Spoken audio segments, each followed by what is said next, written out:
Welcome into the In the Money podcast for KeenelandSelect.com. Tom Leach along with Jim Goodman, and we're doing bonus podcasts this week for the big festival up at Belmont Park.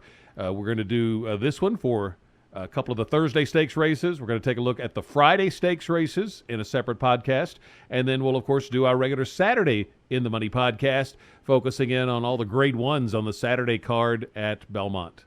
So let's start with Thursday. Jim, we'll take a look at a couple of the stakes races on their card, and then I think you've got a late pick 4 as well. Let's do the 7th race, the Astoria, for 2-year-old fillies going 5.5 furlongs. And they got 9 in here, and I could make a case for several of them. Did you narrow it down?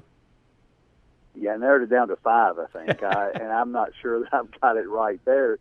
You know, it's one of these things, you take these 2-year-old fillies that are coming from Keeneland.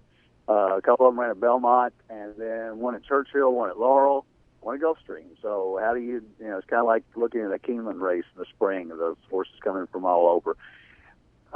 With home court, not advantage, but I think the Keeneland fillies, China Grove, the 5, and Lightning Dove, the 7, were so impressive in their outings at Keeneland. I'm going to take them as my top 2 picks here. Really can't separate them. I think Ben Colebrook's filly, China Grove, was very impressive on that race on the 28th of April, the day before closing day.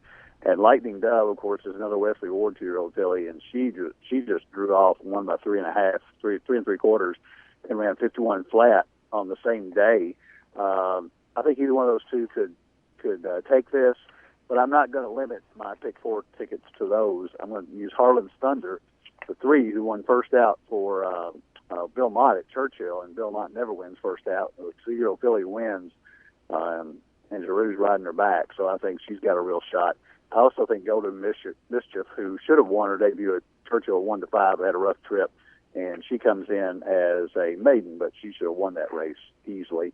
And Bodie's Dream, the 9, won for fun at Gulfstream. I don't know how good that race was. I don't know if Pletcher left his best 2-year-olds down at Gulfstream for the 1st of May or not, but she looked pretty impressive as well and ran a 51-1. So I'll use those 5 in the pick 4, but China Grove, the 5, and Lightning Dove are my top 2 picks. I have got my eye on the same 5 horses you do. I ended up going to Bodie's Dream.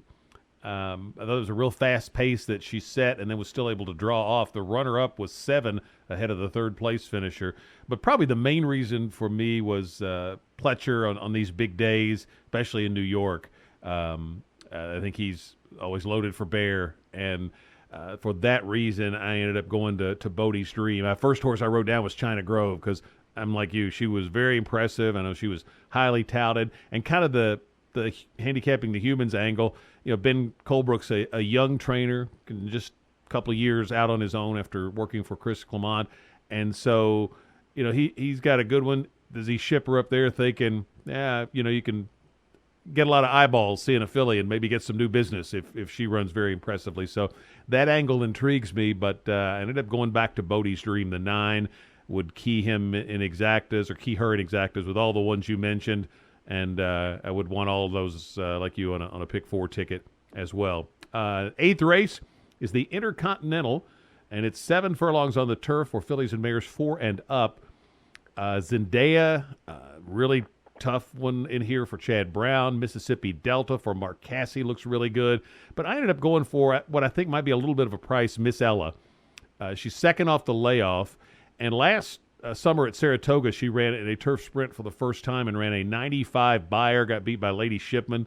And if she runs back to that race, I think she has a big shot in here. I like Rosario taking the ride back on this filly for Graham Motion. So I'm going to try Miss Ella and then box her in exactas with Zendaya and Mississippi Delta. And then for the pick 4, I'd certainly use those 3 and maybe even add Distorted Beauty if your budget allows. How about you? Well, Zendaya was a standout in here. I thought that she won this race last year, wire to wire. She came out. She was no match for Lady Shipman in the May 1st license fee, but there aren't very many fillies who are matches for Lady Shipman. And I thought the 98 Beyer off a 9-month layoff was absolutely what she needed to get ready for this race. And I think they were appointing her for this. It's the same pattern that they used last year. They ran in the license fee. That she won it by 2 3/4 last year, and followed it up with a fairly easy win in this race last year. So stretching out the 7 furlongs. I love horses that follow the same pattern year after year. So I think Zendaya is a standout here. I'm going to single her in the pick 4. Shrieking Violet ran 3rd in that race after going for the lead. The 1 horse, Note d'Oro, intrigues me a little bit. I've followed this filly since she's been, or this mare now, since she was at Fairgrounds. And she's very consistent. She doesn't win very often, but she's always right there. So I would key her in the exotics below those 2 on top. But Zendaya, the 8, is my choice in the Intercontinental. And how does that late pick 4 ticket look on Thursday at Belmont? Well, I gave out my single there. So in the 6th race, I'm going to use all the horses that came out of a common race, the May 13th race. Pegasus Red, the 3, Stone Noted, the 6, and Uncharted Course, the 8. But my choice is a horse called Morzin T, who actually beat Uncharted Course back in April and has not run since then, but was very impressive at that point. And I'm thinking Uncharted Course is as good as the other 2 coming out of the May 13th race. So I'm going to use those for the 2, 3, 6, 8. Then in the 7th race, the 5 horses that we mentioned when we first started talking with the filly race, and that would be the 3, 5, 7, 8, 9, Harlan's Thunder, China Grove, Lightning Dove, Golden Mischief, and Bodie's Dream. Single the 8 horse in the 8th race, and that would leave me with as much as I can afford in the last race. I'm thinking 3 horses might get it done. Philly's Kitten, the 3 for Chad Brown, coming off an impressive maiden win at Keeneland at 1.5 miles. Also, I would use Rokia d'Oro, the Irish horse, for Tom Albertrani, coming off a 1.25 mile effort at Belmont that we ran 2nd to Gold Shield. And Soluble, the German horse, 2nd North American start, came out of the same race and probably will improve. So I'm going to use those 3 horses in the last leg, the 3, 6, 7.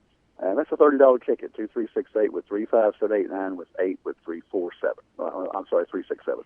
Best of luck with your wagers on the Thursday card. Starts a big weekend of racing at Belmont Park. And remember, we'll have another podcast for the Friday card with even more stakes races here at KeenelandSelect.com.